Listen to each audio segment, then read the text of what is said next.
Hey you what's going guys, Fantasy байна. Өнөөдрийн бичлэгээр би та бүхэнд Cyber Crisis Simulation гэдэг энэ ойлголтын талаар хүрэхээр бэлтгэлээ. За энэ дотроо болохоор skills, strategy and readiness гэсэн энэ гурван ойлголтыг үндсэн шигтгээ болгож case by case-ээр та бүхэн тайлбарлахаар хичээнэ. Тэгээд энэ зүйл маань яг таадтай маань яаж уялдаа холбоотой орж ирж болох вэ гэхлээр одоо Монгол улсад чинь зөндөө л олон одоо байгууллагууд байгаа. Тэр дотроо одоо мэдээллийн аюулгүй байдлын салбар нэгжүүд гэж байгаа шүү дээ.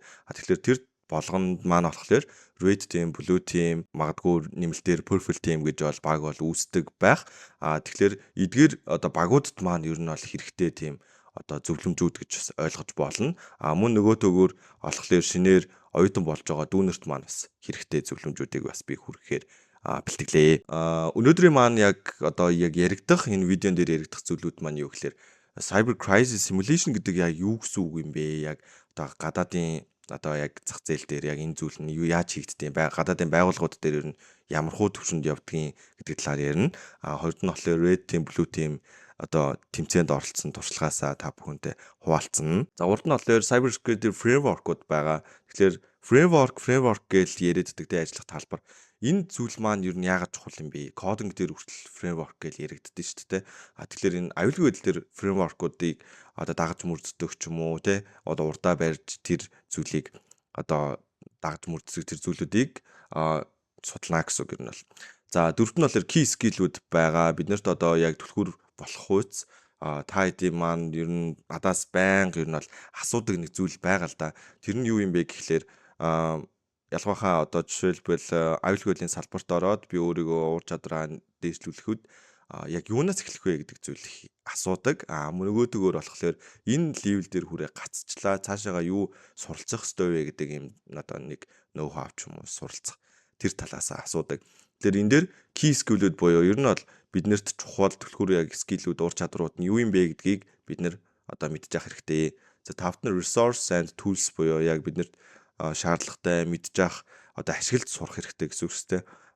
Бид нэр ер нь бол өөртөө зохиогч болох боломжтой. Гэхдээ зохиогч болохын тулд маш өндөр скил хэрэгтэй учраас түүлээ зохиодоггүй маа гэхэд ядаж тэр аль хэдийн зохиогдсон байгаа хэрэглүүрүүд түүлүүдийг хэрхэн ашиглах, яаж, юун дээр яг ямар нөхцөл кейсүүд дээр зөв ашиглах вэ гэдгээ жам мэдчих хэрэгтэй байхгүй. Тэгэхээр тэр зүйлийг бол ингээ одоо 5 дугаарт ярина. За мэдээ 6 болохоор та өгөх чаленж буюу даалгаврууд байгаа гэсэн үг. Энэ чаленжийг та хэд маань одоо нөгөө нэг сүүлийн үед ингээл хэдэн оны чаленж гээл ингээл хүмүүс эхэлдэг шүү дээ. Тэрнтэй адилхан тийм өөртөө чаленж эхлүүлээд яваарай гэдэг тийм уриалга маягийн зүйл байгаа гэсэн үг. За тэгэхээр бүгдээ эхэлцгээе. За энэ дээр би ер нь бол нэг юм та ядаас асуулт тавьсан байгаа байхгүй юу? Энэхүү асуулт маань юу юм бэ гэхээр ер нь ингээд түүхэндээ нэг ч удаа халдлага дүрсэж байгаагүй компани байгаа юу гэдэг ийм асуулт тавьж байгаа. Тэгэхээр ер нь энэ кейс дээр бол байхгүй. Одоо бидний мэдих Google, Facebook те одоо Facebook Meta компани байгаа шүү дээ. Twitter гэх мэтлэн Uber бүх компаниуд ер нь бол ямар нэгэн байдлаар л халдлага дүрсэж байсан.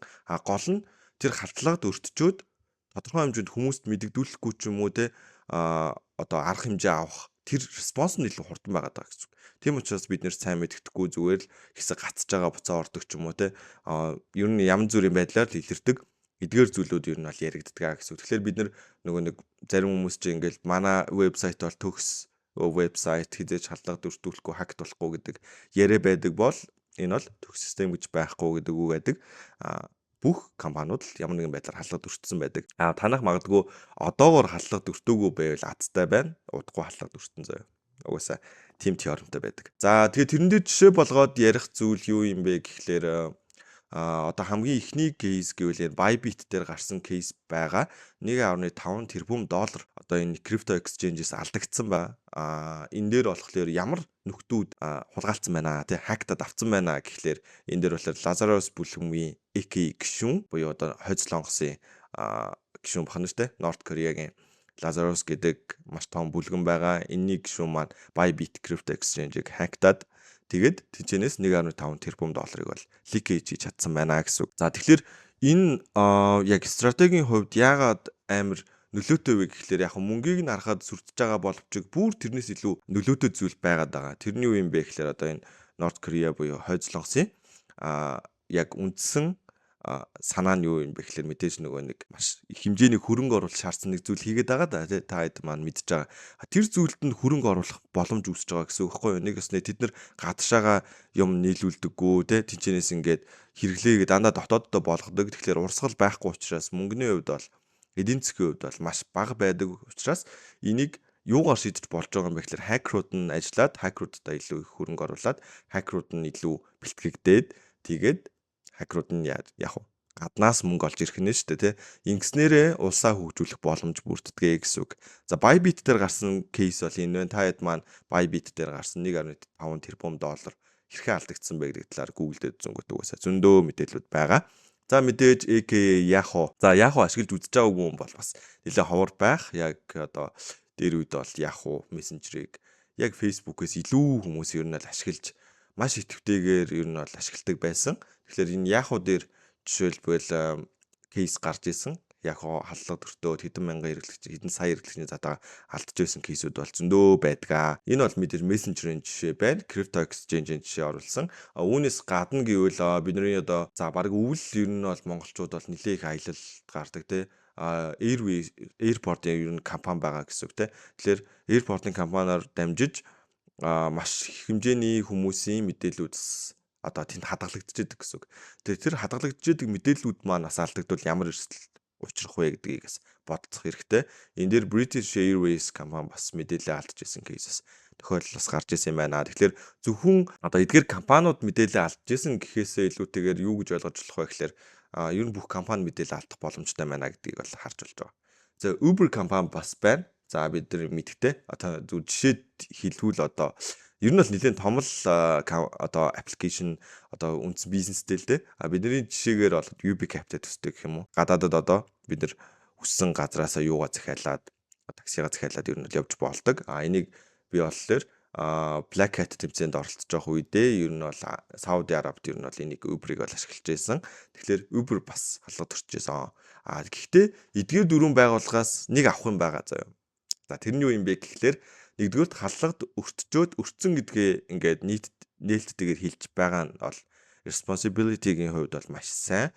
Хоёрдугаарт одоо Uber болон Yahoo, British Airways гэмчлэн эдгээр компаниуд маань болохоор bug bounty програм дээр өөрсдөө оруулж нэгс нээлттэйгээр алдаануудаа ярилцж байгаа гэсэн үг. Ингэснээрээ хүмүүс одоо жишээлбэл хакерууд нээлттэйгээр тавингууд тийчээс алдаа олж өгөөд ирээдүйд гарах эрсдлээс нь сэргийлэх бүрэн боломж бүрдэж байна гэсэн үг. Тэгэхээр энэ эдгээр зүйлүүд дээр бол иймэрхүү кейсүүд бол яригдана. За тэгээ мэдээж эдгээр компаниуд маань энэ халдлага дүрсний дараагаар ямар арга хэмжээ авсан бэ гэхэл мэдээж cyber security гэдэг энэ салбар дээр маш их хэмжээний хөрөнгө оруулалтыг оруулж эхэлсэн байна. За энэ үүнтэй холбоотой зураг маань бол энэ байна. Ер нь бол халдлага гарсны дараагаар байгууллагууд арга хэмжээ аваад буюу маш их мөнгө зардаг. Яг үндэ эсэргээрээ байх хэрэгтэй шүү дээ. Мөнгө зарцуулсан халдлага орж ирлээ маш бага мөнгө алдлаа. Ийм процесстэй ер нь явбал бидний хувьд бол маш ашигтай байх нэ гэж ойлгож байна. За тэгэхээр үүнтэй холбоотойгоор cyber crisis simulation гэдэг энэ сүртэй нэртэй энэ ойлголт бол орж ирээд байгаа. За энэ юу гэсэн үг вэ гэхээр нэг ёсны маш энгийнээр тайлбарлахад бол одоо энэ гадаадны жишээн дээр бол ингээд мониторинг хийхтэй SOC team юм гэмтчлэн incident response гэдэг ингээд зөндөө зүйлүүд бол яригдж байгаа. Cyber crisis simulation болоо явчингууд яах вэ гэхээр тэр attack буюу халдлага байгаа шүү дээ. Ямар ч халдлага гэж болно. Well known эмзэг байлаар халдж болно, эсвэл zero day ч байж болно тийм үү. Тэгэхээр орж ирсэн тохиолдолд бид нар тэрнээс өмнө simulation хийнэ гэсэн үг байхгүй юу? Яг халдлага боддоор болж байгаа юм шигээр аль хэдийнэ тестлээд үдцсэн байх хэрэгтэй гэсэн үг. Дотооддоо гэсэн үг тийм. За окей. За манайх 100 ажилтнтай байгууллага байлаа гэж бодоход тэн дээр бид нар халдлага хийгээд за яг бодит кейс болж байгаа юм шиг тийм. Халдлага тестлээд үзлээ. За окей. Манай 100 хүнээс 70 хүн нь мэдээлэл авлаа. За үүнээс цаашаага ямар импакт байж болох вэ гэх мэтчлээ тэр болгоныгоо зураглаад гаргаад ирвэл маш үр дүнтэй болдог гэсэн үг. Тэгэхээр ирээдүйд учирч болох нэг халдлагуудаас хамгаалах тийм симуляц маягийн зүйл үүсгэж байгаа гэж ойлгож байна. За үүний дараагийн нэг кейс болохоор Red Team болон Blue Team дээр Standoff гэдэг Орос Японы улсад болсон тэмцээн байгаа. Гэтэ очиж оролцоогүй, онлайнаар оролцсон байгаа. За энэхүү тэмцээний одоо яг бусад тэмцээнээс ялгарах нэг онцлог шин чанар нь юу юм бэ гэхээр яг л тухайн нэг хотыг тэр чигт нь ингээд дөрөөлгаад хийчихсэн гэх юм уу. Одоо urban infrastructure, logistics, metallurgy, banking гэдэг энэ одоо нэг хот байлаа гэж бодоход банк байгаа юу байгаа тий. яг энэ шинэлэг юм бүтцтэй юм зохион байгуулалтыг хийсэн зүйлүүд зөндөө юм байгаа. Логистикийн салбарууд хүртэл байгаа шүү дээ. Тэгэхээр эдгээр зүйлүүд дээр бүгдэн дээр нь ер нь бол атак хийх боломжтой гэсэн үг. Тэгэхээр эдгээр зүйлүүдийг бүгдээр одоо дэлгэрүүлээд ярьцгаая. За urban гэдэг дээр одоо юу орж ирэх нь вэ? Одоо яг хотын үндсэн тогтчлтын компаниуд гэх мэтчлэн маш олон зүйлүүд бол орж ирнэ. За хийвэл логистикийн компаниуд одоо байнгын ажиллаж байгаа шүү дээ. Энд жишээлбэл шинжлэх технологиуд янз бүрийн зүйлүүд бол байгаа. За мөн бас стил үндсэн металликогийн компаниуд байгаа. Энэ дээр бол продуктуудыг шинээр гаргаж ирдэг. За тэрийг байнгын ажиллагаатай байлгадаг. Жишээлбэл одоо дулааны цахилгаан станц байдаг ч юм уу те. Бид нэр жишээлбэл дулааны цахилгаан станц хактуулаа гэж бодоход юу болох юм бэ? Тийм үстэй одоо ингээл өвөл бол хүлдэж өгнө шүү дээ. Тэрнтэй адилхан яг хүний амьдралд нөлөөлж болох үс иймэрхүү одоо real world case-ийг гаргаж ирсэн аюу их таалагдсан. Тэмцээний үндсэн давуу тал нь одоо бид нар жишээлбэл Jeopardy болон Attack and Defense гэх төрлүүдийг мэддэг шүү дээ. Тэгэхээр яг ийм red болон blue team гэсэн ийм хоёр ангилсан буюу одоо blue team нь одоо энэ банкинг салбар эдгээр зүйлүүд байдаг ч юм уу те. Red team нь болохоор яг attack руу байдаг ч юм уу те. Одоо банк руу халтна гэдэг ч юм уу. Ийм кейсийг ер нь бол гаргаж ирсэн ирснээр ер нь бол давуу тал гэж миний хувьд бол харж байгаа. Тэгээд final шалгарсан тохиолдолд Москвад ер нь бол очиж оролцох боломжтой юм байлээ. Энэ эдгээр мэдээллүүдийг би ер нь бол яг хинээс олж мэдсэн гэхээр Олег гэдэг манай дүү байдаг мэдээллүүдийг авсан. За энэ ер нь бол нөгөө нэг яг миний ойлгосноор бол stand off-ийн 13 гэдэг яг 13 гэж болж исэн тэмцээн яг босч исэн үйл явц процесс нь ер нь бол багаараа ингэж ажиллаж байгаа. Тэгээ нэг багт ер нь бол нийтдээ 10 хүн байдаг гэж ер нь бол мэдээлэл авсан. За тэгээд ер нь гол процесс нь юу юм бэ гэхлээр одоо өмнө ярьсанчлан те арай шинэлэг одоо эмзэг байдлаар одоо халдлах юм гэсэн үг. Нэг өсний Windows сервер те одоо яг байгууллагт юу байдгийг Active Directory байна, Linux серверүүд байна, үүн дээр нэмэлтээр контейнерүүд байна гэдэг ч юм уу эдгээр зүйлүүд байдаг. Эдгээр зүйлүүдээр халтнаа гэсэн үг. За хамгийн энгийн жишээ гэвэл одоо энэ Automatic Traffic Management System гэдэг энэ одоо тэмцээний дундуурх үеийн скриншот байна л да. Тэгээ энэ жишээлбэл нөгөө бидний мэдхээр өдөр тутмын амьдралд байнгын хардаг гэрлэн төхөө байна.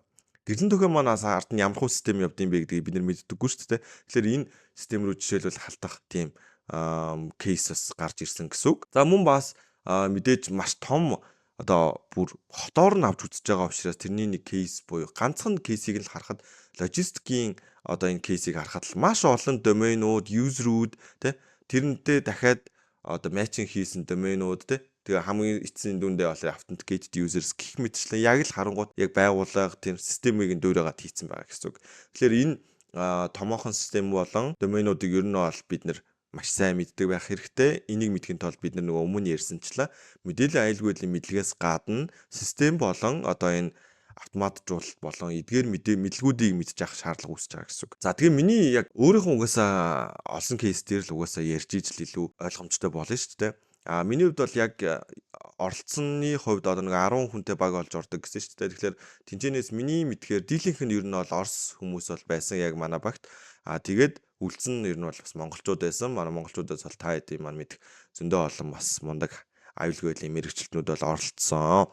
За миний хувьд бол нэг ойролцоогоор 3-аас 4 цаг л оролцож амжсан. Энэ бол нэг миний санаж байгаагаар 2-оос 3 хоног боллоо. Энэ яг тэмцээний qualification round нь ер нь бол нэг 3 хоног хавцаа болсон баг санаж байна. Буруу санаж магадгүй шүү. За тэгээд энэ миний яг зав муу байсан учраас нэг 4 цаг оролцсон. Энэ хугацаанд яг ямар хөө зүйлүүд олсон бэ гэхээр энэ нэг нууц файл олсон. Энэ болохоор яг Windows сервер дотроос нь kubectl гэдэг admin тохиол Kubernetes дээр байдаг энэ под угсардаг git pods гэдэг ингээд авдаг шүү дээ. Тэгээ сервер рүүгээ хаягаа бичээд токен аваад ингээд явдаг. Тэгвэл тэр токенийг нь ер нь бол олсон байгаа. За энэ бол эхний миний finding хийж олсон одоо нууц мэдээлэл байгаа. Тэгээд би ер нь бол энэ хүүхчиг яг юу болоод байгааг сайн ойлгоогүй. Угаасаа л энэ нөгөө нэг анх удаа монголчууд орж үзэж байгаа учраас яг систем нь яаж явдгийг VPN-ээр холбогдоод те цаашаага яаж матчинг хийж яаж чейн хийх вэ гэдгийг эхний ээлжинд бол шууд ойлгож чадахгүй шүү дээ. Тэнгүүт би яг ингээд эхний Windows-ийг за окей энэ Windows руу ороорой гингүүт ороод ер нь бол энийг олсон байгаа. За тэгээ олсныхан дараа дараагийн кейс дээр юу болсон бэ гэхээр одоо яг тэр одоо саяныхаа олсон Windows сервер байгаа шүү дээ. Тэр серверийн яг админ эрхийг нь олж авсан байгаа.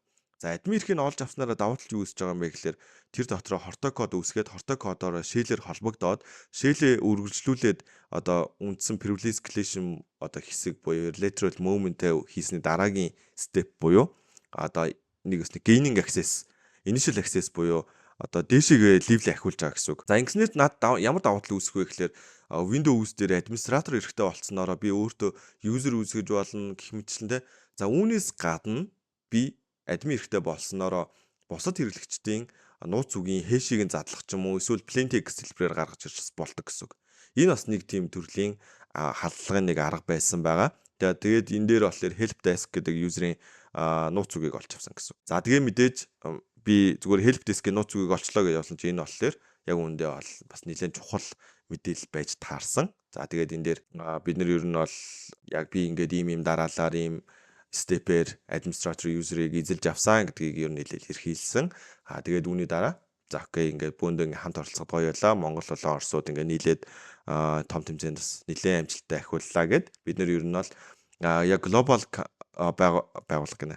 Глобал багасаа дөрөвт орсон. За энэ хоёр тоглолоор орсон баг явж байна. Тэгээд дээшээгээ ер нь бол орчиж байгаа гэсэн. Тэгээ бидэд одоохондоо гэдэг нэртэй багаар орсон. За санаа нь бол миний ойлгосноор бол одоохондоо л бидэд ингээд дөнгөж анх удаа орж байгаа шүү л гэсэн юм утга санаатай бол хэлсэн байгаа. За тэгэхээр яг эдгээр степүүдийг ингээд яриад өнгөрчихөж байгаа шүү дээ. Тэнгүүд за окей энэ ялгаахан яриадсан Windows exploit яг ин хордог одоо үүсгээ тэрийгэ хуулаад тэрийгэ админ эрэхтэй болгоод дахиж нэмж одоо payload угсраад тэрүүгээр яаж administrator user болоод байгаа юм бэ гэдэг чинь амар олон стептэй байгаад байгаа байхгүй тий.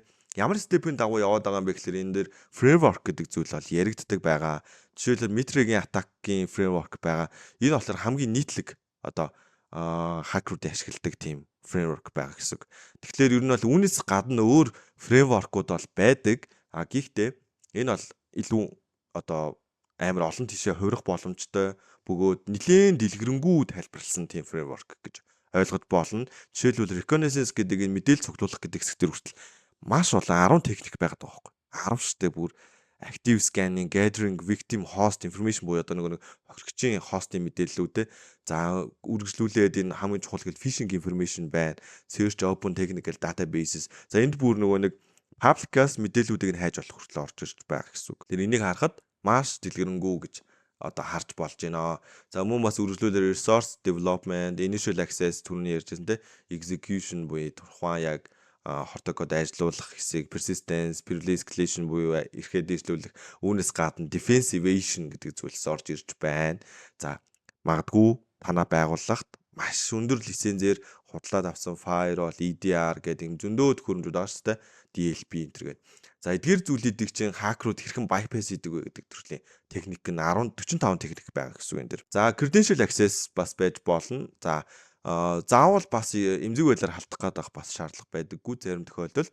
Үндсэн гол зорилго нь юу юм бэ гэхээр байгууллагын хактах зорилготой учраас заавал privilege escalation хийгдэх шаардлага байхгүй. Шууд нууц үгийг нь олоод авсан бол тэр үгээр нь нэвтрээд орохч боломж байдаг гэсэн үг.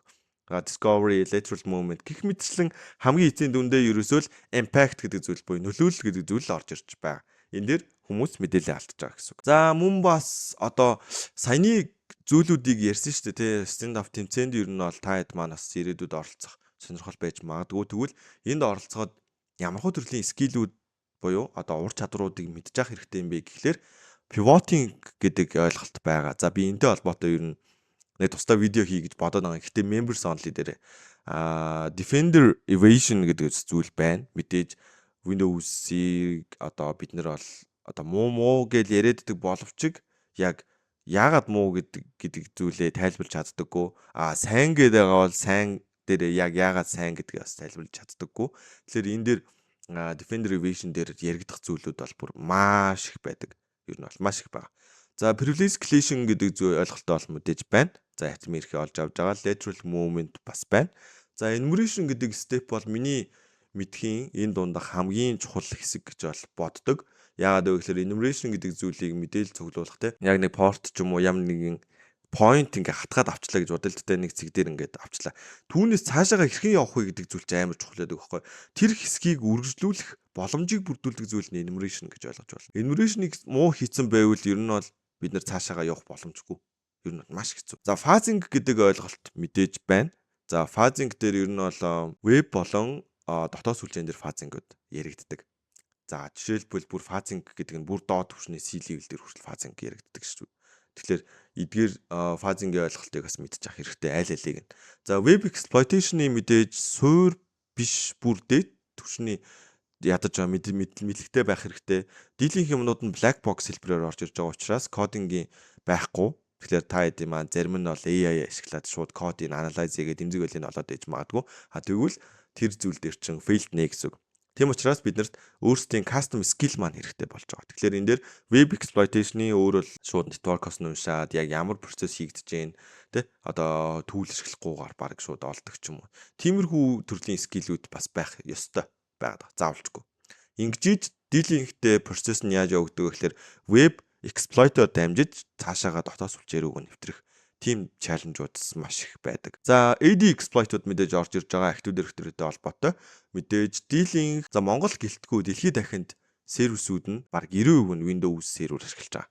Тэгэхээр та хэд маань Windows-ийн серверийн одоо эмзэг байдлыг маш сайн мэддэг болчвол тэдгээрийг бүгдийг хаагдж чаддаг болно л гэсэн үг. Ерөөсөө л товчхондоо ол юм гэсэн үг. За тэгээ үүн дээр мэдээж Kerberos-ийн fast hash, fast tick гэдэг хэмжлээ халдлагууд бол хийгдэж болно гэсэн үг. За энэ бол зүгээр жишээ шүү. Үүнээс гадна бараг 20-30 халдлага эмзэг байдлууд байгаа гэсэн үг тийм. За тэгвэл үүн дээр ашиглаж болохоор та хэдийн маань заавал сурах ёстой төлөвлөд байна. Би өмнө хэлсэн шүү дээ. Та хэд маань төлөө зохиож чадахгүй бол төлийг ашиглаж сурах хэрэгтэй. Маш сайн. Тэгэхээр үүн дээр жишээлбэл Sliver гэдэг framework байна. За энэ бол ер нь бол төлөлтэй. За энэ яадаг вэ гэхээр command and control service-ийг та хэдэд удирдахад маш төвөгтэй одоо байдаг шүү дээ. Тэгэхээр тэрийг маш хялбарчлаад гоё болгоод өгчдөг гэсэн үг. Нэгснээ та хэд нэг exploit хийлээ, тэрийг C2 сервертэй холбоход төвөгтэй байдаг бол халлах хийлээ C2 сервертэй халлах хийлээ C2 сервертэй холбогдлоо. Гэх мэтлэнгээр маш хялбар болгоод өгчдөг учраас Sliver-ыг маш мэдж авах хэрэгтэй. За мэдээж үүнээс гадна та хэд маань Cobalt Strike гэдэг зүйлийг мэдж авах хэрэгтэй. За яг миний ажигласан зүйл юм бэ гэхлээр би бол яг уу зарим түрүүний нэг олсон халдлагуудаа бол та хэдийн мэдэх Metasploit-ыг ашиглаад ер нь бол хийсэн. Гэхдээ тэрийг олон сервис болоод эхлэнгүүт Metasploit not enough болоо явчих жоохоо байхгүй. Ерөөсө хангалтгүй болоо явчих байгаа. Тэгэхээр тэр олон сервисийг зэрэг chain хийж яаж exploit-о амжилттай болгох вэ гэдэг дээр бол Cobalt Strike гэдэг зүйл бол мэдээж заавал орж ирэх ёстой юм бэлээ. За тэрийг ер нь бол би мэдчихсэн ч гэсэн надад ер нь бол тэр түүлийг ашиглах боломж нь байгаагүй. Манай багийн одоо Орс гişүүд маань бол тэрийг бол амжилттай ер нь бол хийж маш chain exploit-уудыг бол хийж байгаа харагдсан. Тэгэхээр Cobalt Strike-ийг бол боломж байвал хийх хэрэгтэй. За бүр сайжлбал Cobalt Strike-ийн expert болох хэрэгтэй гэсэн үг. Бүр маш сайн ашиглаж сурах, халтгууд дээр тэрийг ашиглаж сурах те. За үүнээс гадна мэдээж Metasploit-ийн Pro Edition гэж байдаг. Та хэд маань бас сонсож байгаагүй ч магадгүй. Яагаад вэ гэхээр Pro Edition мэдээж төлбөртэй. Metasploit-ийн энгийн хувилбар маань болохоор бид нэр Kali-га суулгаад дээрээс нь Nemsef console гэдээ орчдөг шүү дээ. Тэгвэл Metasploit Pro маань болохоор төлбөртэй байдаг. Тэгэхээр бид нар яг нь Pro Edition-ыг ашиглавал бас том давуу тал үүсдэг байх нэ. За зарим гэхдээ нэг шалгалтууд дээр бол Pro Edition-ыг бол хордог. За мэдээж pivoting-ийн аргууд байгаа. Энэ юу гэсэн үг юм бэ гэхээр та хэд маань магадгүй те батын компьютерыг хактчаад батаас дамжиж сараа руу одоо дамжиж орно гэсэн үг байхгүй. Энэ аргыг ер нь бол pivoting гэж нэрлэж байгаа гэсэн үг. За окей, ер нь бол ингээд үндсэн скиллүүд болон яригдах зүйлүүд маань бол окей дуусч байгаа. Гэхдээ би та хэдэд энэ бичлэгэн дээрээсээ юмаа сураад авах зарим нэг ойлголтуудыг шинээр мэдж авсан байх. Тэр ойлголтуудаа бүгдийг тэмдэглэж аваа судлаарай гэж зөвлөгөө өгмөр байна. За үүнээс гадна хоёр төрлийн одоо чаленж байгаа. Нэгээс нь эхнийх нь болохоор to do list буюу одоо та хэд маань одооноос хийж эхлэх ёстой лист байгаа. Дараагийнх нь болохоор чаленжууд. За эхний to do list дээр юу орж ирж байгаа юм бэ гэхээр бидэнд мэдээж саяны одоо маш том infrastructure гэдэг зүйлийг ярьж байгаа бол Linux болон Windows-ийн үндсэн бүтцийг нь мэдчих хэрэгтэй. Бүтц гэдэг нь юу гэсэн үг юм бэ гэхээр та зүгээр фолдероо гаргаж ирээд ингээд оруулж моруулах хэлэхгүй. За Windows төр гэхэд л Windows-ийн internals гэдэг дотор бүр маш том зүйл байдаг. Та маань тэрийг бүр доод түвшнээс нь эхлээд судлах хэрэгтэй. За бүр kernel-ийн level-ээс нь эхлэв те. За Linux-ийн structure бас яаж явд юм те root folder, яагаад root folder гэж нэрлээд яагаад root гэж яваад байгаа. За тэгвэл тэн дээр Linux дээр root гэж явд юм бол Windows дээр ямар folder нь root юм. За мэдээж чухал зүйл бол аюулгүй байдал дээр нэмдэг нь networking гэдэг зүйл бол ерөөсөө хоцрогддоггүй. Байнга явж идэг. Та хэд маань хэрвээ одоо сүлжээний чиглэлийн чиглэлээр сурч иж магадгүй шүү дээ. Одоо Mois шүтээс одоо Батлан гээл Улаанбаатар гээл ингээл зөндөө сургуулиуд байгаа тийм үү. Эдгээр сургуулиуд сүлжээний чиглэлээр сурч иж болно. Тэгвэл сүлжээн дээр нэмдэг нь аюулгүй байдал гэж явдаг учраас та хэд маань маш зөв юм сурч байгаа гэдгийг би хэлмээр байна. Тэгэхээр сүлжээний скиллээ одоо хаяггүйгээр үргэлжлүүлээд бүр сайн сүлжээний тавтолоог одоо болон бусад зүйлүүдийг ойлгодог болох хэрэгтэй. Зөвхөн тэр package tracer JNS3 гэдэг энэ програмууд дээр ажиллаж сурах биш. Тэр зүйлийг байгууллага гэж төсөөлж хийж чаддаг болчвол та хэд маань networking-ийн хувьд бол үнэхээр гоё болж байна гэж та хэд өөрсөндөө дүгнэлт хийгээрэй заяа. За би бас тэгж хэлмээр байна. За мэдээж web application fundamentals гэдэг зүйл бол орж ирнэ. За вебгүүгээр ер нь attack буюу hacker болох боломжгүй. Одоо ер нь л миний мэдэх одоо аюулгүй байдлын мэрэгчлэнүүд одоо экспертүүд дондоо ер нь бол веб руу чиглэсэн халдлагыг нэг ч удаа хийж үзээгүй хүн бол ер нь байдаггүй. А байвал тэр хүн бол хөндөрсөн шал өөр левлийн хүн болоо явцдаг. А веб аппликейшн төрлийн халдлагуудыг мэддэг, чаддаг хүн бол цаашаага зөндөө зүйлийг хийх боломжтой байдаг. Веб мэджээвэл мобайл мэднэ, API мэднэ гэх мэтлэн ингээд зөндөө юмнуудыг одоо суур болоо явцдаг учраас та хэд маань энийг заавал судлаарай заяа. Би даалгавар өгч байгаа шүү. За мэдээж кодингийн скил байгаа. Кодинг скил гэдэг нь хүүхдүүд ингэж ойлгоод байт юм аа. Одоо энэ дээр яг ярьчээ заяа. Одоо Python гингүүд зүгээр л дээ ойр зургийн юмнуудаа for while те одоо энэ синтаксууд дээр ингээ гацаад явааддаг. Тэгвэл та хэдийг би юу хийж чаддаг болсны дараа кодингийн скил тодорхой хэмжээний байх боломжтой юм бэ гэдэг зүйл дээр ярий заяа. Тэгэхгүй бол хүмүүс ингээл Python мэддэг, энэ юу мэддэг гэдээ яриад яг үндэ тэрийг төгс мэдхэд маш хэцүү байхгүй. Одоо манай зөндөө мундаг код бичдэг найзууд байгаа. Тэд нар маань хүртэл өөрсдөө одоо хүртэл болоогүй гэж ярьдаг. Тэгэхээр кодинг дээр та хэд маань яг security талаасаа яаж кодинг бичих вэ гэхээр та хэдийн тэр нөгөө нэг суур фундаментал юмнууд ч маш их хэрэг болно заа. За үүнээс гадна нэмэлтээр юмнууд хэрэг болж байгаа. Одоо хүмүүс ч нөгөө AI хөгжөө шууд бичүүлчихэд байгаа. За тэрийг ойлгох хэрэгтэй байхгүй яаж бичүүлж байгаа бол ойлгоод бичүүлэх хэрэгтэй байгаа. Тэгэхээр жишээлбэл өштэй. За нэг вебсайт байна гэж төсөөлөж заа хэдүүлээ. Тэгэнгүүт тэр вебсайт руу атак хийнгингүүд зарим хүмүүс шууд нөгөө сан ашиглаа явчихдаг. Import request ч юм уу те. Import гэдэг ингээд regex гэдэг ч юм уу ингээд шууд ашиглаа явчихдаг. Тэгвэл аль болохоор эхэлж байгаа бол шууд тэгж ашиглахгүйгээр сан ашиглахгүйгээр өөрөө яг ингээд детейлийг бичээд үзэх хэрэгтэй. За тэхийн тулд мэдээж те шууд Python-гоос эхлэхээс илүүтэйгээр жоохон өөр програмчлал хэлнэ. Одоо сүүлд гарч байгаа Rust, Golang те зөнөө юм хэлнүүд байгаа. Эдгээрүүдээс тестлээд өөрийгөө жоохон одоо суураас нь бэлтэж эхлэх хэрэгтэй. Тэгэхгүй бол шууд за окей атак хийхэд шууд л ингээс нэг сан ашиглчихдээ мэн гэдээ явбал ер нь бол жоохон алстаа жоохон муу гэх юм уу. Ер нь тэгж бас миний хувьд бол ботдгийн зүгээр миний л бодол шүү. За тэгээд энэ эхний 5 скиллийг мэдсэний дараагаар мэдээж суур скил нь computer basics. Энэ юу юм бэ гэхлээр ерөөсөө би түрүүн ярьсан те. За компьютерийн суур төвчний мэдлэг гэдэг зүйл дээр юу орж ирдэг вэ гэхлээр CPU, RAM яаж ажилтдаг. За жишээлбэл зүгээр RAM-ын дээр л яриа зөө. RAM-ыг хэрхэн ажилтгийг мэдчихвэл random access memory дээр үргэлжлээд юу хийж болдог вэ гэхлээр окей амар ургаж үзэлтэй байх хэрэгтэй байхгүй. RAM нь окей за 8 ГБ 16 ГБ ингээд явдсан байх random access memory тийм компьютерыг хурдан ажиллуулдаг юм байна. Үүнээс гадна цаашаа мэдлэх хэрэгтэй байхгүй. RAM окей халдлага төртлөө миний компьютер тий одоо батын компьютер халдлага төртлөө. Тэр халдлага төрсний дараагаар яадаг вэ гэхээр хүмүүс forensic investigator-ууд яадаг вэ гэхээр RAM дээрээс чинь мэдээллүүдийг чинь сэргээж авдаг байхгүй юу. За тэр мэргэх мэтчлийн зүгээр жишээ дуртахад бол иймэрхүү зүйлүүд бол яригддаг. Тэгэхээр зөвхөн RAM гэдэг нь RAM-аараа байхгүй байх нь шүү дээ. Тэгээ цаашаага зөндөө юмтай уялдаа холбоотой орж ирдэг. CPU гэхэд ч CPU-ний цорхоонууд те buffer overflow-ийн халдлагууд зөндөө юмнууд байна. Heap гэх мэтлэн зөндөө зүйлүүд халдлагууд бас хийгддэг. Ер нь бол эдгээр зүйлүүдийг ер нь бол мэдчих хэрэгтэй л гэсэн үг. Товчхондоо бол шулуухан хэлэхэд бол. За тэгээ үүнээс энэ 6 скиллээс гадна мэдээж hacking mindset буюу hacking-ийн ур чадвар. Тэгээд мэдээж hacking хийж болно гэсэн үг эдгээр зүйлүүдийг мэдснээр. За мэдээж түрүүн дээр яригдаагүй зүйл бол мэдээж этикийн асуудал байгаа. Та хэд манаас этикээ сайн бодож байгаарэ. Хамаагүй ямар халдлага хийж болохгүй шүү дүүнраа. Тэгээ эцсийн дүндээ бол хохироол дуусна шүү ерөөсөө. За одоо миний яг сүүлийн слайд маань ер нь бол орж ирж байна. Энэ болохоор та хэд өгөх чаленжууд ба. Та хэд маань надаас байнга асуудаг. Ерөөсөө ингээд та хэд маань чатын history харсан ч бол. Яаж ингээд ийм сертификейшнуудыг маш богино хугацаанд хэцүү те одоо Монголд аваагүй байгаа сертификейшнууд одоо энэ индустритэй энэ аваад байгаа юм бэ?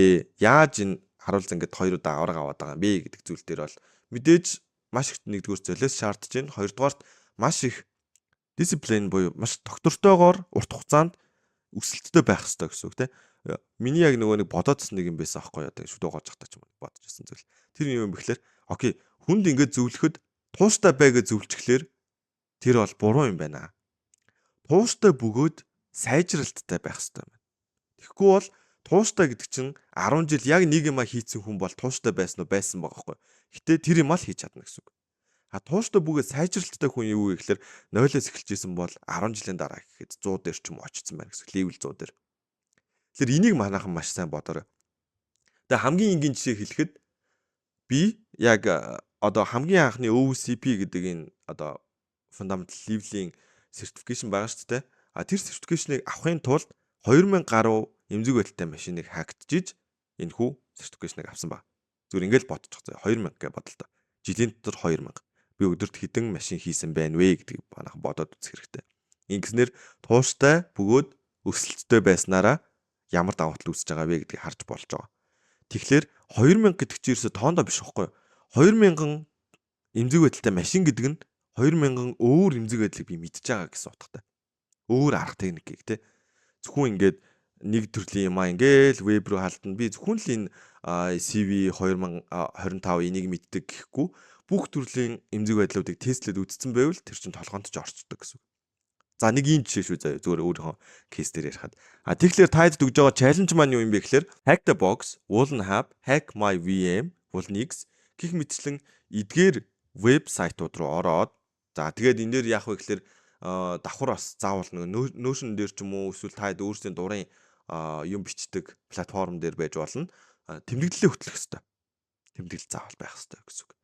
Тэгэхээр эдгээр вебсайт чинь нэг эмзэг байдалтай машинуудыг гаргаад өгж байгаа шүү дээ. Тэгэхээр таад маань нэг hack my VM болон энэ hack the box гэмшлээ эдгээр платформ дээр эхлээд бүр very easy-гээс нь эхлээд те easy-гээс нь эхлээд medium, hard, insane гэд тэр мөч замлаг өртлөө эхлээд дан easy-нүүдийг хийгээд дараа нь за окей easy-нүүдийг хийгээд би ер нь чаддаг болчлоо гэвэл дараа нь medium руу ордог ч юм уу. Энэ мэдчлэн ер нь бол хийх хэрэгтэй. За ингээд нэг жилийн дотор 365 машин л хийчих заяа.